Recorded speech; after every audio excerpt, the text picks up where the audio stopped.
and welcome to Journeys and Journals. I love to go traveling. Now this is a trip that's all about the way it was when I was a kid. When World War II broke out and we suffered here only a little bit compared to what they suffered over there. Meet my guest. Tom, welcome. You brought your friend Del. So welcome back, Tom. How did the two of you guys know one another?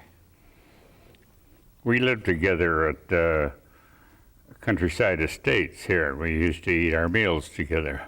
Yeah, it's a senior residence. Yes. And but you moved to there from where? Well, I had a home here at the corner of Ramsey and Nebraska, and I moved from that home to Countryside Village. Before that, where were you? That's on the big place. I'm interested.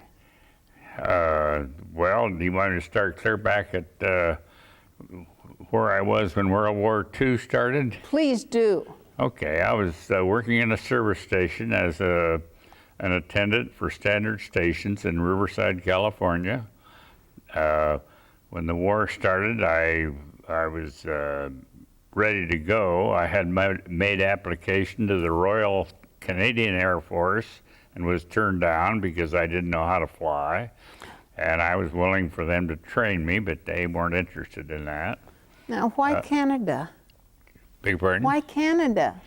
Well, that was the closest one to before the war actually started. That as soon as the war started, why I made application to our own Air Force, Air Corps at that time, and was accepted as an aviation cadet, and went through flying school. And we were at kind of an odd period. We were the first ones to do certain things, like our primary trainer plane was a low-wing monoplane, and that was the first one that we had like that. It was the PT-17. Then I went into Randolph Air Force Base, which was West Point of the Air, for my second degree of training. And we had a BT-9 there, and that plane was disbanded and junked as soon as our class had finished flying. Oh, didn't that scare you? Well, we didn't know this. I mean, it was an airplane, and we flew it as well as we could, and had a lot of interesting experiences. Now, this was just part of your routine of learning. Learning, yes, as an aviation cadet. And then I graduated from Eagle Pass, Texas, advanced training as a single-engine fighter pilot. And I was assigned, I volunteered for an assignment as a test pilot at Norton Air Force Base in San Bernardino, because Riverside, just 10 miles away, was my home. Sure. And I got to Norton, and they didn't have any airplanes. Had one airplane there for all the pilots that were assigned to that base. So I eventually got assigned to March Air Force Base, and I was assigned to the test pilot section there, and I started flying P-38s as a test pilot. Well, now this is important news, because test piloting goes all the way through your career, doesn't it? Yes. You are, you didn't just stay in Air Force. Oh, it wasn't Air Force, it was Air Corps.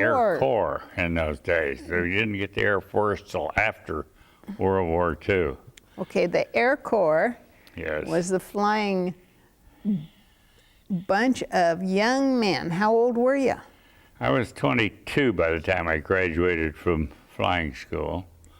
And what was your first assignment overseas? Well, then I was assigned to a depot repair outfit in England, and it was a big base. When we got there, once again, I was assigned to a base that had no airplanes. I keep having that problem. They had a Tiger Moth, which was a English primary trainer.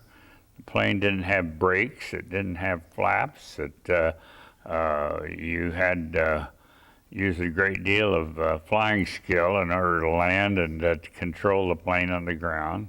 And some luck besides, huh? But this was, but I complained so much about this that my commanding officer, to get rid of me, assigned me to a depot, base air depot number 1, where they had P-47s and B-17s, which I finally checked out in both aircraft. So you could fly almost anything. Well, I thought I could fly anything the Air Force had to offer at that point. I thought I could. You had the pilot's hat. I had the pilot's hat, and that was all that mattered. As long as I could fly an airplane, well, I was happy. I had a bad accident in the B-17. I was flying on on a test flight. I let a engineering officer sit in the co-pilot's seat. He took off he took off into the clouds, and I finally decided it was time for us to go home. And I turned in the clouds. I couldn't see a thing, just flying instruments, let down right into a wall, 4 foot thick, 4 foot high rock wall in a pasture. And I could hear the men in the nose who were just on the trip for the pleasure of being there. I could hear them scream just as we hit. I hadn't seen a thing yet. The airplane was cut in half lengthwise, and I was in the half that went over the top of the wall and up the hill and turned around facing down. And I sat there and I thought I was trapped in there, but when I'd gotten in the airplane, the safety belt was too tight, and I didn't bother to adjust it. I just accepted the too tight safety belt. And then I tried to get out of the airplane, and I couldn't with this. Then I realized it was the safety belt, and I released that, crawled out of the airplane. Then I heard somebody moaning, and I crawled back inside, and the co-pilot was there. The engineer that was sitting in the co-pilot seat, the top of his head was gone. Oh dear. And I pulled the co-pilot out, and he moaned and groaned every movement that I made. You knew he was hurt. He was hurt bad. He was mashed, and he never recovered. He was released from the Air Force as a Wounded veteran, huh? wounded veteran. This is sad news. It is sad. It was very sad. But I wasn't. I walked away. People came to rescue us, and we came to a little creek, and they wanted to know how they were going to get me across the creek, and I said, well, I'll jump across, and they couldn't believe that. And then we came to a rock wall. Well, how would I get across that? And I said, I'll climb across it. And they couldn't believe all this, but I wasn't injured at all in the accident. Your story is just remarkable. I can see, Tom, why you wanted me to hear it. I think a lot of people enjoy hearing it. But they took us to an orphanage, and they wanted to take me up to the second floor where their dispensary was. I walked up there, up a very narrow winding staircase, and then when the medics came to take me away, they didn't know how they were going to get me down. They had to strap me to a Gurney thing and hand me down the staircase, which I'd walked up. And But You knew you were okay. They just didn't they because didn't they know had yet that they I had was. rules. So I became the Air Medic Officer's standing exhibit of having gone clear through that aircraft crash. Well, now you are reassigned right away. Is that right? Yeah, so well, I went right back to, I had a week off. I went down to southern England where my grandfather was born and raised and left when he was 12 years old. For I the visited new- the relatives there, and then I went back to flying. And Now this is the part that I'm interested in. Where did you fly? well, I flew as a test pilot at this depot, and I did this until I took a plane one day, a P-38, and flew it up to Newcastle on Tyne, which was about 100 miles north of our base. And I landed, and I had met a girl who lived and worked there. Romance? I'd met her in Manchester, and I just wanted to say hello. And I got out of my plane, and they got a refueling unit stuck in front of me. And so I was a couple hours late getting back to the base, and instead of meeting me in a Jeep with an infantry, with a private, I was met by a staff car with a captain, and it took me back to the pilot's lounge, and I was placed under house arrest. Oh, for fooling around. For stealing their airplane. So then the next day they shipped me out, and I went AWOL. I went down to London. I went to Fighter Command headquarters, and I volunteered to go into combat. And they looked at my records, and they said, just write a letter, and they would accept me. To straighten this out, right? The letter Yes. was to verify that you hadn't been AWOL, you'd been... Yeah, well, they didn't, that didn't even come up that I was AWOL. They didn't know this. They I just went in and applied, and If you were walking in and you knew how to fly an airplane, I bet you were welcome. well, I had enough hours that I'd welcome, because I had written 38 letters. I had 38 endorsements, as we called them, why they wouldn't allow me to become a fighter pilot, wouldn't release me from becoming a test pilot to become a fighter pilot. And I shook these in this colonel's face, and he said, he laughed at me, wrote my name on his pad, sent me. I went back to Ireland, where I was my new station. I walked in and said to the commanding officer, I reported for duty, and then I said I want to request a transfer to Fighter Command, which upset him. Yeah, because he just got you there. Yes, but I finally got into Fighter Command, went through all the initial training, and I was assigned to a fighter group. The colonel at headquarters in London wanted to know, did I want to fly P-38s or P-47s, because I had equal time as test pilot in those. And I said, well, I didn't care. And he said, well, we're losing 2 P-38s for every enemy we shoot down, or we're shooting down 5 enemy for every P-47 we lose. And I said, well, I'll take P-47s. You know, that's He laughed. Play the odds. better odds. So I went into flying P-47s, and right away started flying. D-Day was one of my first missions. Flew on a colonel's wing and this day we were carrying bombs. We were doing a dive bomb mission. They had spotted a train, and we went in, and I flew right down the railroad tracks right behind the colonel and dropped my bombs right on the train and pulled up. And there were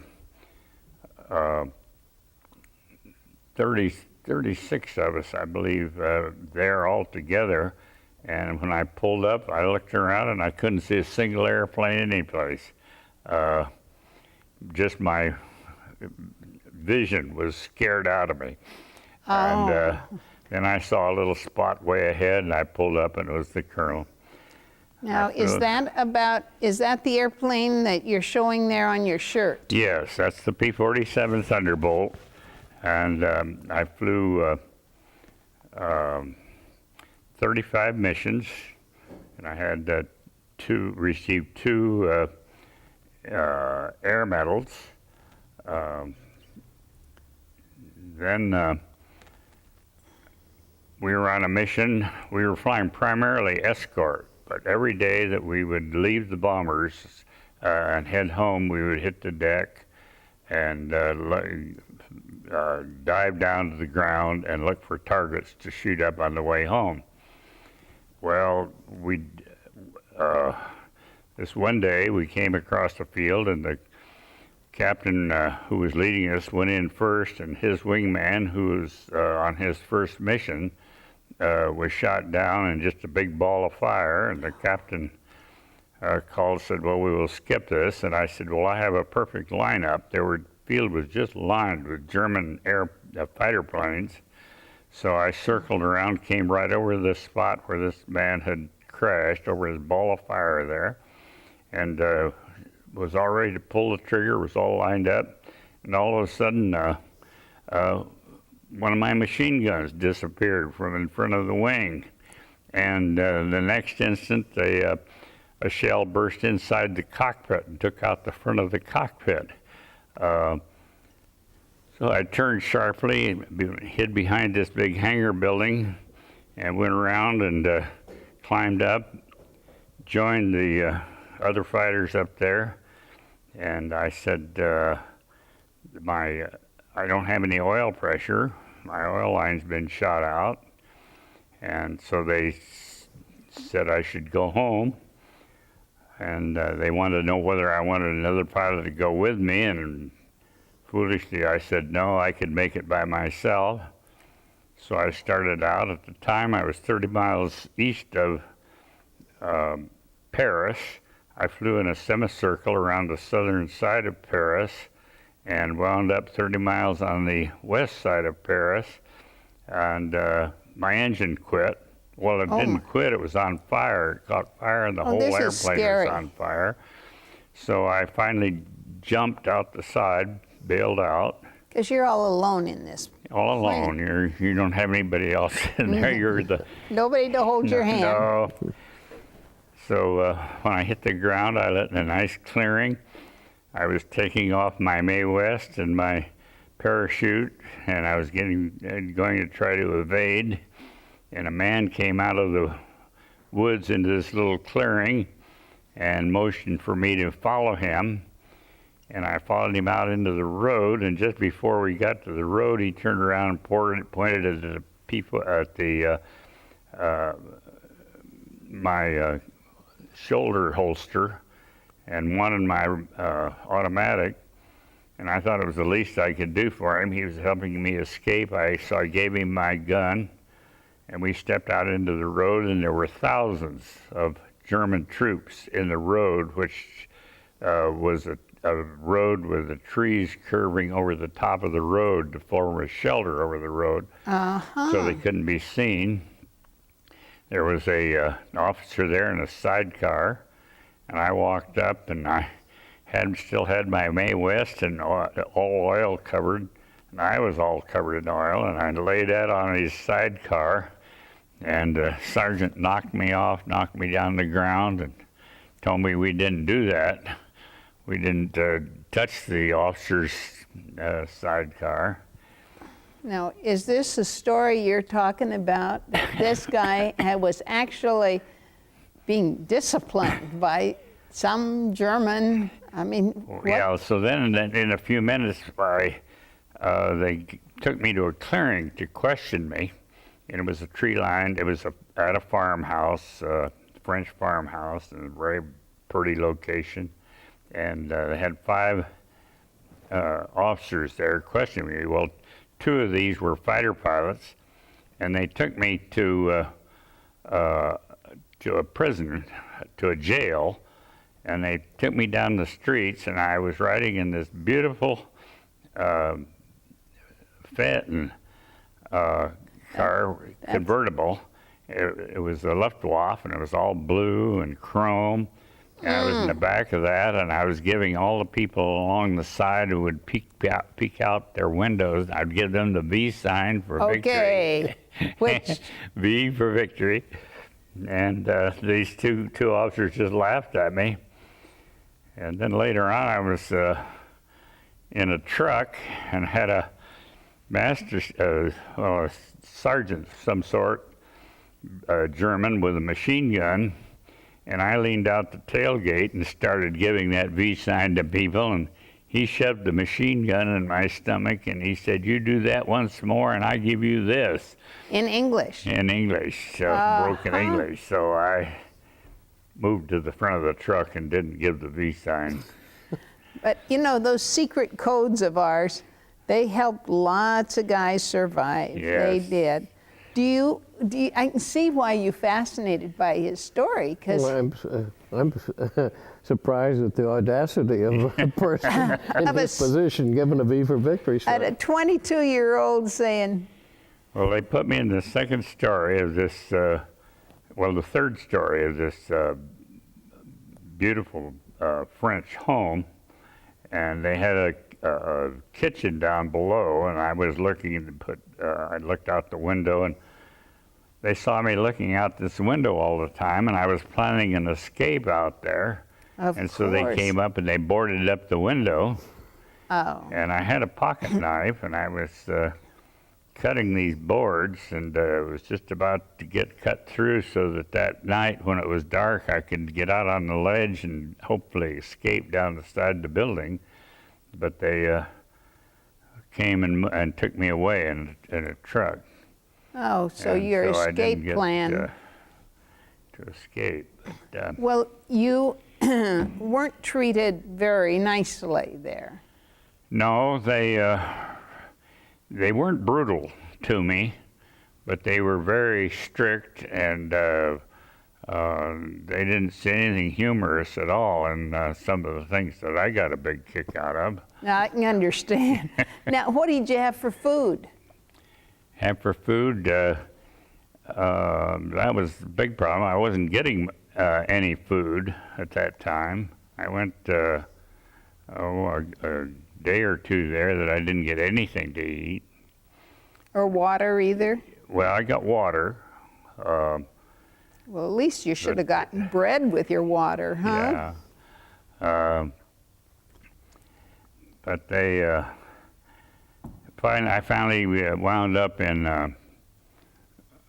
a prison in Belgium, St. Gilles prison. A real prison, not just an upper real room. prison, and I was put way down in the basement, and I way down in this building, and there was a light shaft up the middle, went up about 3 stories high, and I had it in the room. All I had was a double-decker bunk, a little square table, and a chair.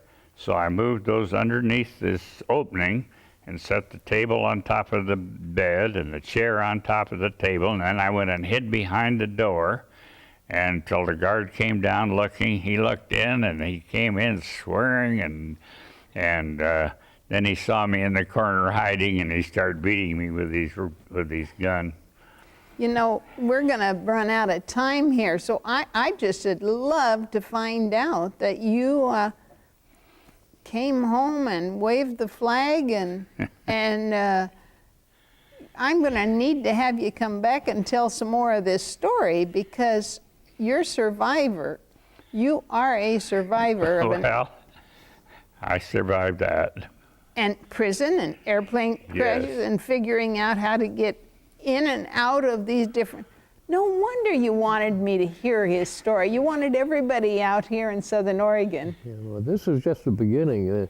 He's still a prisoner at this point. And, Well, I was assigned to Stalag Luft 3, where the Great Escape took place, and where 50 people in the 50 of our officers were executed for trying to escape. Oh, my. And so they said we wouldn't escape anymore. But then the Russians came close and they started moving us. So when we were on the road, I finally made an escape from the group on the thing. You're going to tell us that story next time? I will. I'll tell you that next time. But what about your connection with Southern Oregon and this big ranch? You had how many acres? Well, I had 120 acres out in Wonder. No wonder. And it was I'd been a building contractor after the war, and You came home and went right to work. went right to work. Building what? Commercial and industrial buildings. Because there was a need for And I every... built in 5 states. And Oh, you did? yes, and, built these tremendous buildings. California, Nevada, Arizona, and New Mexico. Well, Set the vibe. rebuilding our society. I mean, we needed every able-bodied person come back home, roll up their sleeves, and go to work. Well, I loved this building, and I excelled at it, and it was... Tom, what can you say to this man? We've got 1 minute left. See you next time. And we can all say thank you very much for walking us through, step by step, the early parts of World War II. Well, it was an exciting period. I thought for a long time that they had that war just for me. Oh. Well, the freedom that it did provide for Europe and for us, I thank you. I thank you. And please stay by so that we can hear more of this story next week. Okay. I'm Bernie Martin Beck saying thank you so much for tuning in. I'm very proud of these men and women who served their country, our country, in the European or the Pacific theaters. And we'll hear more soon. Thanks again, Tom, for introducing me to your friend. It's my pleasure. I'm Bernie Martin Beck saying bye for now.